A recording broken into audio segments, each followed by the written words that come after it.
आम्ही कष्ट करायची या शेतकऱ्याची मुलं आहोत. तुम्ही किती घाबरवलं तरी आम्ही घाबरणार नाही. तुम्ही रोज पत्र पाठवा, आम्ही रोज त्या पत्राची होळी करायला तयार आहेत. पण उद्यापासून सगळ्या शाळा बंद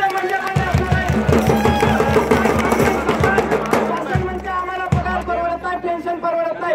अरे 1982 ला जेव्हा जुनी पेन्शन योजना लागू झाली तेव्हा माझा भारत अर्थसत्ता नव्हती तरी आम्हाला जुनी पेन्शन परवडत होती.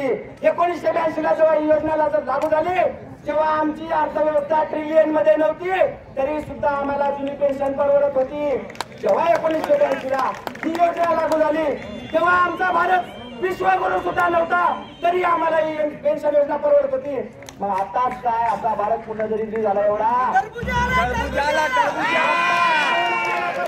पेन्शन आणि ते अभ्यास करायला लागत पण कसला अभ्यास करताय काय माहित. अरे आमची मागणी काय की जुनी पेन्शन योजना आम्हाला जशाला तशी लागू करा.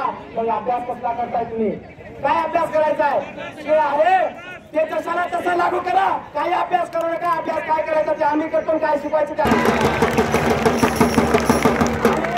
ज्यांनी हा देश घडवला, ज्यांनी पिढ्या घडवल्या त्यांना मूर्खात काढण्याचं काम करू नका. कारण आम्ही देश घडवणारे, देश घडवणारे आहोत. आम्ही वेळ पडली तर आम्ही तुम्हाला घडवून काढू, आम्ही देश घडवून काढू. पण आम्ही आता मागे हटणार नाही.